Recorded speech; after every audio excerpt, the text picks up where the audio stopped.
Assalamualaikum warahmatullahi wabarakatuh, teman-teman. Ketemu lagi dengan channel kompeten.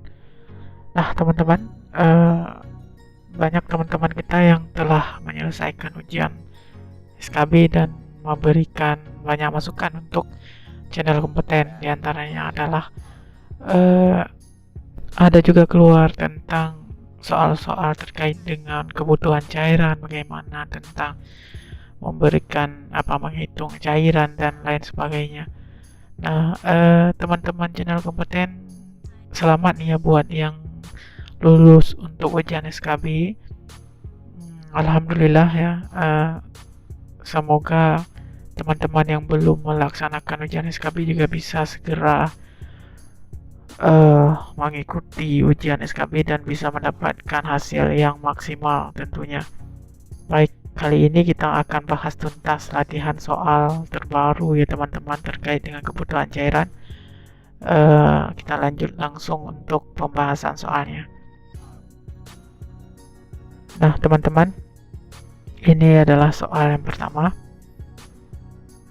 Seorang laki-laki 28 tahun dibawa ke UGD dengan luka bakar. Hasil pengkajian didapatkan luas luka bakar 50%. Setelah dilakukan kalkulasi kebutuhan resusitasi cairan, didapatkan kebutuhan cairan pasien pada 24 jam pertama sebanyak 9.000 cc. Nah, pertanyaannya adalah berapakah cairan yang harus diberikan pada 8 jam pertama, teman-teman? A. 500 cc, B. 2500 cc, C. 3000 cc, D. 4500 cc, dan E. 9000 cc. Nah, mana nih teman-teman kira-kira? Kalau menurut teman-teman jawaban pada nomor 1. Ingat teman-teman, yang ditanyakan adalah berapa cairan yang harus diberikan 8 jam pertama. Oke, jawabannya adalah D, teman-teman, 4500. Nah, bagaimana bisa dapat 4500? Mari kita lihat pembahasannya, teman-teman.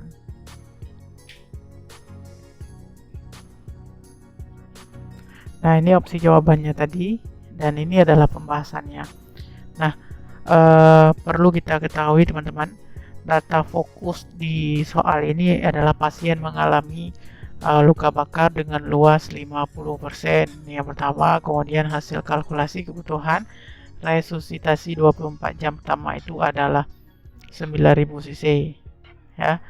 Jadi kalau misalnya kita menggunakan rumus Baxter, teman-teman ya, untuk pemberian cairan dilakukan dalam 2 tahap, yaitu diberikan separuhnya dalam 8 jam pertama, kemudian setelah 8 jam pertama setelah kejadian, dan separuhnya lagi itu dalam 16 jam berikutnya. Nah, jadi teman-teman, pemberian cairan yang dilakukan di 8 jam pertama itu adalah 4.500 cc ya. Ini dimana bagaimana cara mendapatkan 4.500 cc ini, yaitu dengan setengah atau 1/2 dikalikan 9.000 cc ya, sehingga yang kita dapatkan adalah 4.500 cc. Nah, jadi jawaban yang benar adalah D, teman-teman ya. Saya rasa paham ya teman-teman. Kita lanjut ke soal berikutnya.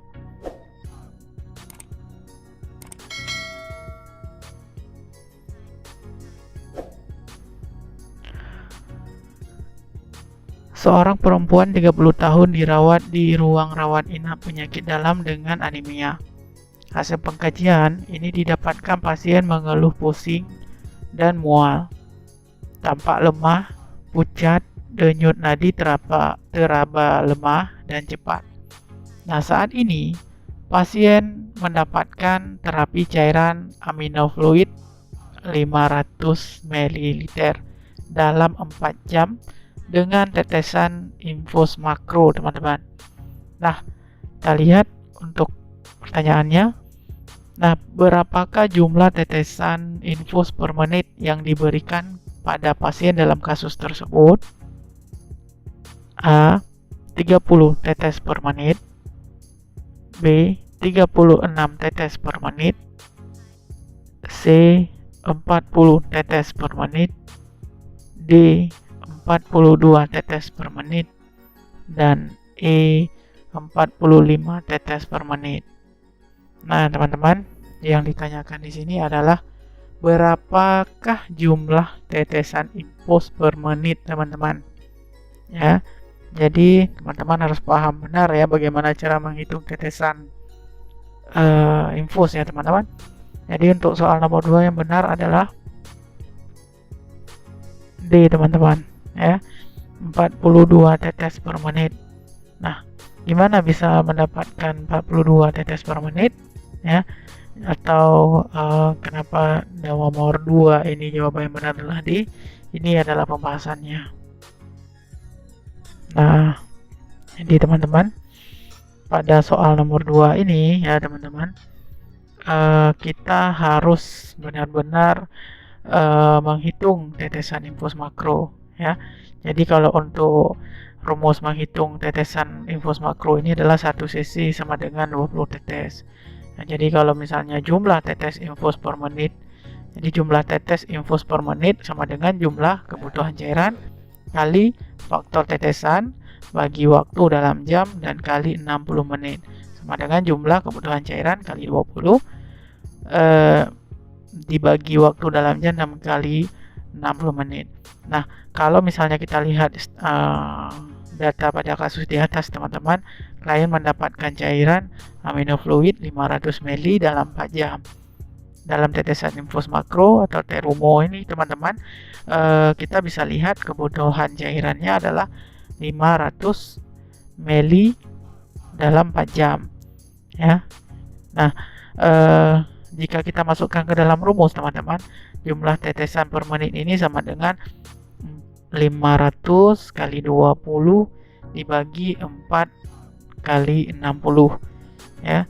Jadi sama dengan 41,6 tetes per menit, atau kalau misalnya kita bulatkan ini adalah 42 tetes per menit. Jadi teman-teman perawat harus mengatur tetesan infus itu 42 tetes per menit ya. Jadi yang benar adalah di teman-teman 42 tetes per menit. Itu ya teman-teman cara menghitungnya. Baik teman-teman, kita lanjut ke soal berikutnya.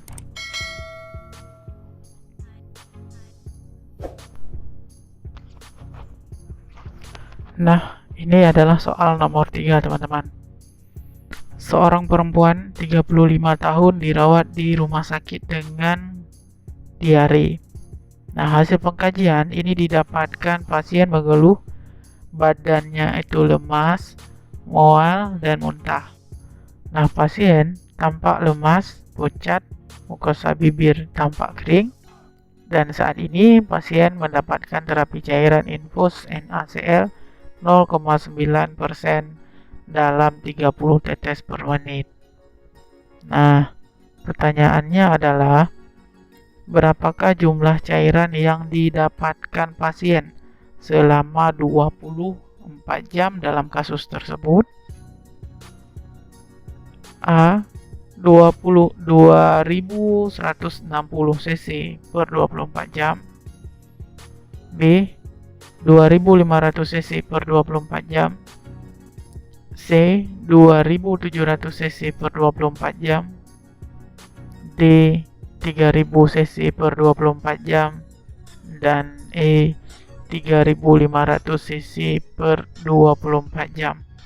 Nah, di sini yang harus teman-teman pahami adalah yang ditanyakan di sini adalah jumlah cairan yang didapatkan pasien selama 24 jam. Jadi selama sehari dirawat itu berapa kebutuhan cairannya ya. Jadi berapa jumlah cairannya yang sudah diberikan. Nah, jadi jawaban yang benar adalah A, teman-teman ya. jadi 2160 cc per 24 jam. Nah, kenapa bisa demikian? Nih, kita lihat pembahasannya teman-teman. Nah, perlu teman-teman ketahui ya, di sini teman-teman kita bisa menggunakan rumus tetesan infus ya. Jadi jumlah tetesan per menit itu sama dengan jumlah kebutuhan cairan kali faktor tetesan dibagi waktu dalam jam dan dikali 60 menit. Ini sama seperti soal sebelumnya untuk rumusnya ya teman-teman. Nah, di dalam soal ini yang telah diketahui itu adalah tetesan infus teman-teman ya, sebanyak 30 tetes per menit, dan kemudian faktor tetesannya itu adalah 20 ya, karena menggunakan makroset teman-teman. Nah, jumlah kebutuhan cairan yang didapatkan pasien adalah 30 tetes per menit ya, per menit sama dengan jumlah kebutuhan cairan selama 24 jam itu dikali 20 dibagi 24 dan dikali 60 menit. Kemudian didapatkan di sini 30 tetes per menit itu kemudian jumlah kebutuhan cairan selama 24 jam dibagi 72 ya teman-teman. Nah, kemudian jumlah kebutuhan cairan selama 24 jam itu berarti 30 tetes per menit dikali 72 teman-teman ya. Kemudian jumlah kebutuhan cairan selama 24 jam kita udah tahu nih teman-teman, 2160 cc per 24 jam. Nah, gampang ya teman-teman. Jadi yang paling benar itu adalah opsi A teman-teman, yaitu 2160 cc per 24 jam. Nah, seperti itu teman-teman ya. Jadi gampang sekali teman-teman untuk bisa atau untuk menghitung jumlah kebutuhan cairan. Yang penting kita sudah paham dan tahu bagaimana rumusnya, dan ini juga sangat bermanfaat ya teman-teman. Baik teman-teman, semoga informasi yang channel kompeten berikan ini bisa bermanfaat untuk teman-teman semua dan bisa mendapatkan hasil yang maksimal pada ujian SKB nya nanti teman-teman. Jika memang ada perlu untuk diulang lagi atau diberikan lagi terkait dengan materi cairan ini, teman-teman bisa silahkan memberikan tanggapan ataupun komentar teman-teman di bawah ini, sehingga kami juga bisa mempersiapkan untuk membuat atau mencari soal membuat soal yang baru teman-teman. Itu saja teman-teman dari channel kompeten. Terus dukung channel kompeten dengan cara subscribe, like, dan komen kami ya teman-teman. Berikan masukan terbaik yang teman-teman punya sehingga bisa memberikan manfaat untuk kita semua. Itu saja teman-teman, saya akhiri wabillahi taufiq wal hidayah. Assalamualaikum warahmatullahi wabarakatuh.